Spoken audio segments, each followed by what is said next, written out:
Bien, ahora en este segundo bloque vamos a hablar acerca de la lengua no amerindia más importante. Es decir, vamos a hablar un poquito acerca de la historia del español. Remontándonos un poquito a la historia del español, esta es una lengua que proviene de España, antiguamente llamada la península ibérica, ¿no? En la cual había también el multilingüismo. En este lugar había varias lenguas llamadas lenguas prerromanas, en las cuales encontramos, por ejemplo, a la lengua celta, el vasco, el tartesio, el fenicio, el griego y justamente el nombre de la lengua que identificó a este pueblo, el íbero. Entonces, este pueblo, esta región, la península ibérica, antes de la llegada del castellano e incluso antes de la llegada del latín, se hablaban diferentes lenguas, la mayoría de ellas ubicadas en las costas de España, salvo el vasco, que estuvo ubicado en la zona norte y más alejada de la región de España. Muy bien, todas estas lenguas se hablaban porque habían grupos sociales que estaban ubicados, desarrollando una sociedad, un tipo de economía, comercio, cerca al mar. Pero en la península ibérica había un pueblo llamado Roma, ¿no?, en la cual se hablaban diferentes lenguas. Entre ellas, por ejemplo, estaba el osco, el umbro y el latín. Muy bien. Cuando Roma se convierte en una ciudad poderosa e importante, la lengua oficial utilizada fue el latín. Pero este latín tenía algunas diferencias sociales que justamente reflejaban los cambios de este grupo humano. Había una diferencia entre lo que era el latín culto y el latín vulgar. El latín culto era utilizado por personas de la aristocracia, por políticos, sacerdotes, académicos, maestros, ¿no? El latín era una lengua que tenía escritura también, es decir, gozaba de un cierto prestigio y estatus. Sin embargo, el latín vulgar era la expresión informal de la lengua, hablada generalmente por personas de bajo nivel social, ¿no?, y político. Por ejemplo, estaban los campesinos, los guerreros, los soldados, ¿no?, las mujeres, los niños, y no era escrito.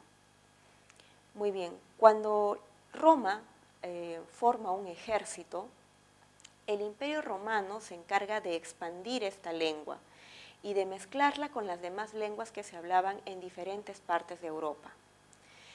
La lengua que sale a dar el encuentro a estas sociedades justamente fue el latín vulgar. Por eso el latín vulgar, cuando se expande a través del Imperio Romano,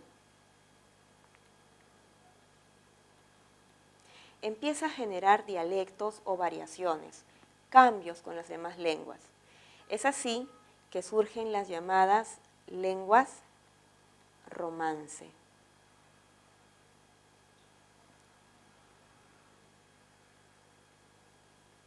También se les puede conocer con el nombre de lenguas neolatinas o también lenguas románicas. Es decir, son las lenguas producto del latín vulgar, producto del dialecto que genera este latín vulgar con las demás lenguas de la región. Dentro de ellas, por ejemplo, podemos encontrar el castellano, que fue una lengua hablada, un dialecto hablado en el norte de España. También tenemos al francés, ¿no?, el portugués, el sardo, el provenzal,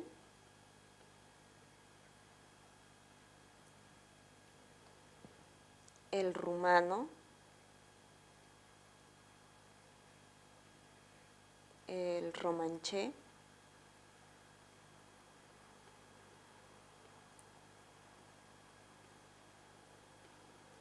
el italiano y el catalán,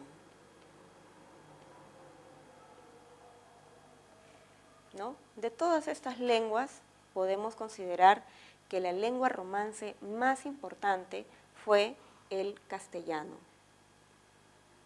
¿Por qué? Porque se convierte en el idioma oficial prácticamente de España en la consolidación del matrimonio de Fernando de Aragón e Isabel la Católica. Este dialecto, que inicialmente estuvo ubicado en el norte, se expande hacia el sur debido a este cambio sociopolítico. Bueno, sin embargo, este español, este castellano que surgió en esta región, recibió diferentes influencias. Bien, dentro de las influencias del español tenemos a los visigodos y a los árabes, los cuales incrementaron el vocabulario del español. Por ejemplo, en el caso de los árabes nos dieron palabras como algodón, alcoba, ajedrez, fideo, almacén, álgebra, cero. Y dentro de los visigodos, sus aportes del grupo germánico fueron palabras que se referían a guerra o cuestiones bélicas, palabras como bandera, blanco, tribu, espía, ropa, etc. Sin embargo, el español siguió alimentándose desde otros vocabularios. Por ejemplo, cuando llegaron a América, recibieron léxico de otras lenguas, como en el caso del inglés también, ¿no? A los cuales llamamos anglicismos. Aquí tenemos un vocabulario muy rico que se ha incrementado debido a la tecnología. Por ejemplo, palabras como club, suéter,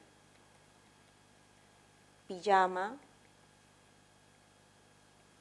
récord, etc. Asimismo, también hay palabras de procedencia del francés a las cuales se le conoce como galicismos, ¿no? Por ejemplo, palabras como amateur, champán,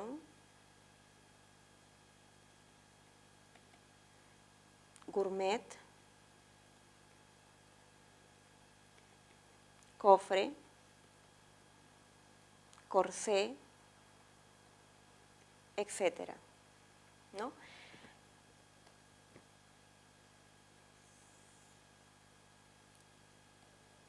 Bien, ahora el español que llega al Perú, el español que llegó exactamente en los años 1551, es decir, en el siglo XVI, ¿no? Este español que llegó al Perú presentó diferencias a nivel de la costa, la sierra y la selva.